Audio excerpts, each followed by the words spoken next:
Assalamualaikum warahmatullahi wabarakatuh. Alhamdulillah hamdan katsiran tayyiban mubarakan fihi kama yuhibbu rabbuna wa yardah. Ashhadu an la ilaha illallah wahdahu la syarika lah wa ashhadu anna Muhammadan abduhu wa rasuluh.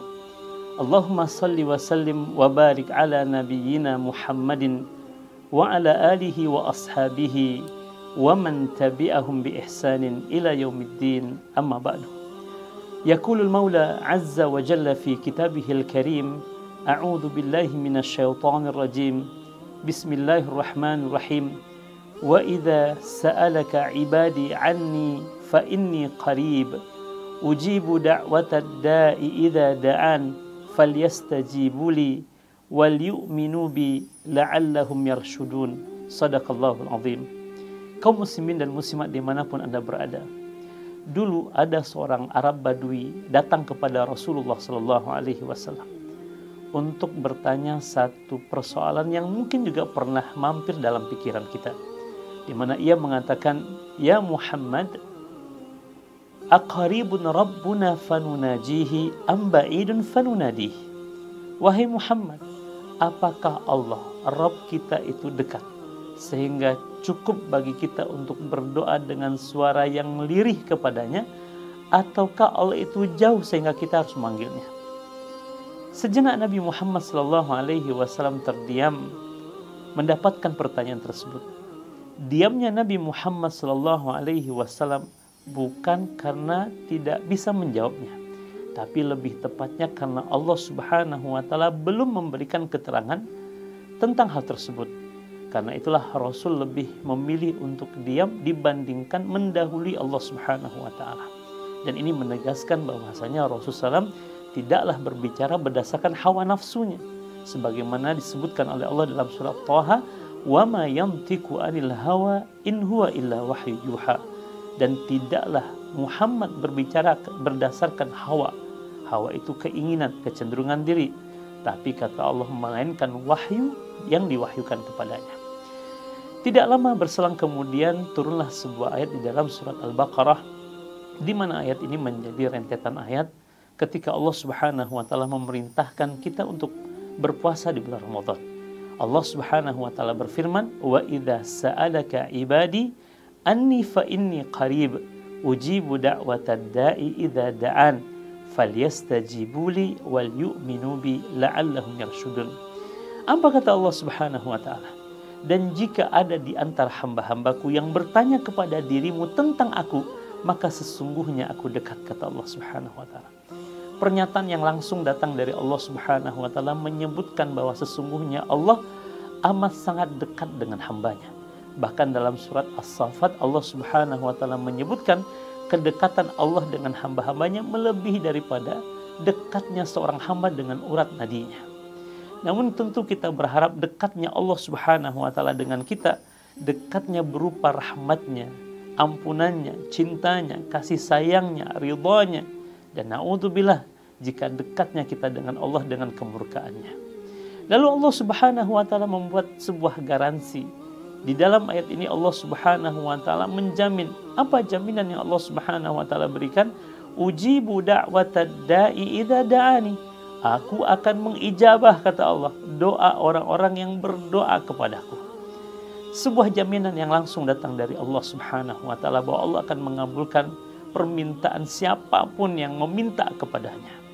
Karena Allah Subhanahu wa Ta'ala dengan maha tahunya mengetahui bahwasanya kita sebagai seorang manusia, sebagaimana firman Allah dalam sebuah ayat, "Ya ayyuhan nas antumul fuqara'u ilallah wallahu huwal ghaniyul hamid." Wahai sekalian manusia, kalian itu fakir di hadapan Allah Subhanahu wa Ta'ala, dan Allah dialah yang maha kaya lagi maha terpuji. Menyadari akan fakirnya kita di hadapan Allah, betapa la haula wala quwata, tidak ada daya dan kekuatan yang kita miliki kecuali semuanya datang dari Allah. Betapa amat sangat terbatasnya ilmu kita kepada Allah.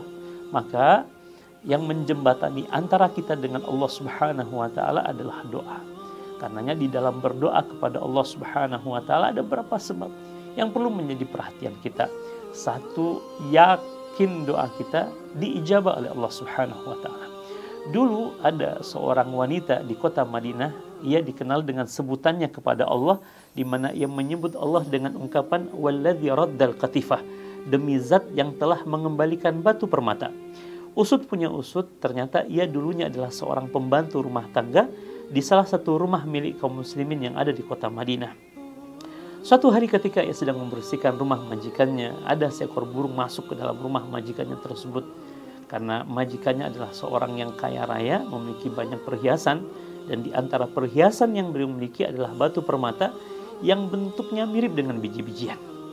Sehingga kemudian membuat burung tersebut tertarik untuk mematuk dan membawanya pergi. Ketika sang majikannya pulang memeriksa barang-barang berharga yang mereka miliki, mereka tidak mendapati bahwa permata itu ada di tempatnya, melainkan hilang, raib begitu saja. Dan satu-satunya yang tertuduh pada saat itu adalah wanita pembantu rumah tangga tersebut. Karena yang ada di rumah itu hanyalah wanita tersebut. Ketika ia ditanya tentang hilangnya batu permata tersebut, wanita tersebut tidak bisa memberikan jawaban yang logis atas hilangnya batu permata itu, sehingga perkara ini diangkat ke mahkamah pengadilan. Di hadapan hakim, ia juga ditanya dengan pertanyaan yang sama, dan dia juga tidak bisa memberikan alasan atau jawaban yang logis tentang hilangnya batu permata itu, sehingga ditetapkanlah baginya hukum potong tangan atas perbuatan yang tidak dia lakukan. Namun karena dia tidak punya daya dan kekuatan untuk membela diri, dengan terpaksa dia harus menerima keputusan itu. Yang menariknya adalah ketika ia akan dipotong, menjelang akan dieksekusi, ya, ia hadapkan wajahnya ke langit seraya berdoa kepada Allah Subhanahu wa taala.